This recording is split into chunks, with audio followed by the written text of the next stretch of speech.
গুঁড়া মাছ খেতে কার না ভালো লাগে বলেন, আর সেই সাথে যদি হয় এই শীতের দিনে, কারণ এই টাইমে কিন্তু প্রচুর গুঁড়া মাছ পাওয়া যায় বিভিন্ন ধরনের।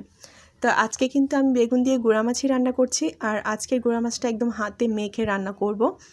তো গুঁড়া মাছ খেতে আমার হাজব্যান্ড খুবই পছন্দ করে, সে বড় মাছ একদমই খেতে চায় না।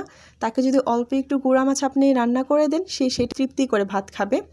তো আজকে কিন্তু বেগুন দিয়ে রান্না করছি। বেগুনগুলো একদম চিকন করে কেটে নিয়েছি, আর বেগুনগুলো কিন্তু চিকন করে কাটুন আর মোটা করেই কাটুন। বেগুন কিন্তু কাটার সাথে সাথে পানি দিয়ে আসলে ভিজিয়ে রাখতে হয়, বা পানিতে একটু ধুয়ে নিতে হয়। এতে করে বেগুনের যে একটা কষ আছে সেটা কিন্তু চলে যায়, আর না হলে দেখবেন বেগুনগুলো একদম কালো হয়ে গেছে, দেখতে ভালো লাগবে না। তো বেগুনগুলোতে আমি পানি দিয়ে রেখেছিলাম, আর তারপর খুব ভালোভাবে ধুয়ে নিয়েছি। আর সেই সাথে একে একে আমি এখানে পেঁয়াজ, কাঁচামরিচ, তারপর একটু হলুদ গুঁড়ো, মরিচের গুঁড়ো, সেই সাথে একটু লবণ।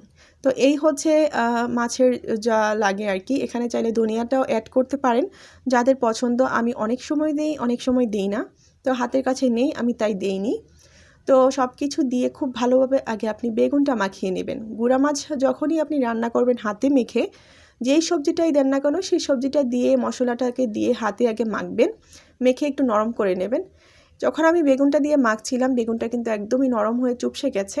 এখন আমি দেবো এর মধ্যে মাছ। তো এখানে আমি যে মাছগুলো নিয়েছি সেগুলো হচ্ছে, এখানে কিছু মলা মাছ আছে, আর সেই সাথে বেশিরভাগই হলো আপনার এগুলোকে আমাদের এইদিকে তো এগুলোকে বাইলা মাছ বলে। তো বাইলা মাছই আমি নাম জানি, যতটুকু জানি বললাম। তো এখানে একটু সরিষার তেল দিয়ে দিলাম সাথে। তো সব কিছু দিয়ে হাতে খুব ভালোভাবে আবারও মাখিয়ে নিচ্ছি। তো মাছটার সাথে ভালোভাবে মাখিয়ে তারপর একদম অল্প একটু পানি দেব, বেশি না, কারণ এই বেগুন থেকে কিন্তু পানি উঠে আসবে। আর আমি যেহেতু গুঁড়া মাছ রান্না করছি, গুঁড়া মাছে একদমই ঝোল রাখবো না, একদমই মাখা মাখা, একদম যেন ঝোলটা শুকিয়ে যায়। ভাজা ভাজাও না, ঝোলটা যখন একদম নিচে তোলাতে লেগে আসবে তখনই নামিয়ে নেব।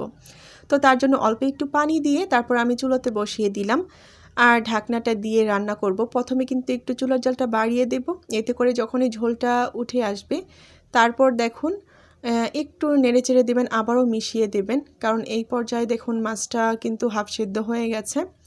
তো এখন যেটা করবেন, ঢাকনাটাকে খুলে রেখে তারপর কিন্তু আমি আবার রান্না করতে করতে যেটা করলাম, গাছ থেকে ধনিয়া পাতা নিয়ে আসলাম, কারণ যেহেতু ঘরে ছিল না, আর আমাদের কিন্তু নিজেদের ধনিয়া পাতা লাগিয়েছি, সেটা দিয়ে কিন্তু সারা বছর চলে যায়। তো সেখান থেকে এনেছি, কারণ এর ফ্লেভারটা কিন্তু আরও বেশি ভালো লাগবে।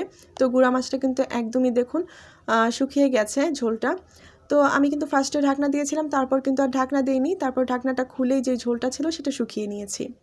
তো এইভাবেই গুঁড়া মাছ রান্না করে দেখবেন, মাশাআল্লাহ সেটা খেতে ভীষণ ভালো লাগবে। যে কোনো গুঁড়া মাছই এর মধ্যে সেম একইভাবে রান্না করতে পারেন। তো আজকের মতো ভিডিওটা এ পর্যন্তই ছিল। সবাই অনেক ভালো থাকবেন, সুস্থ থাকবেন। আগামী নতুন ভিডিও দেখার আমন্ত্রণ রইল। সেই পর্যন্ত ভিডিওটাকে লাইক দিয়ে দিবেন, শেয়ার করবেন। তো আজকের মতো বিদায়, আল্লাহ হাফেজ।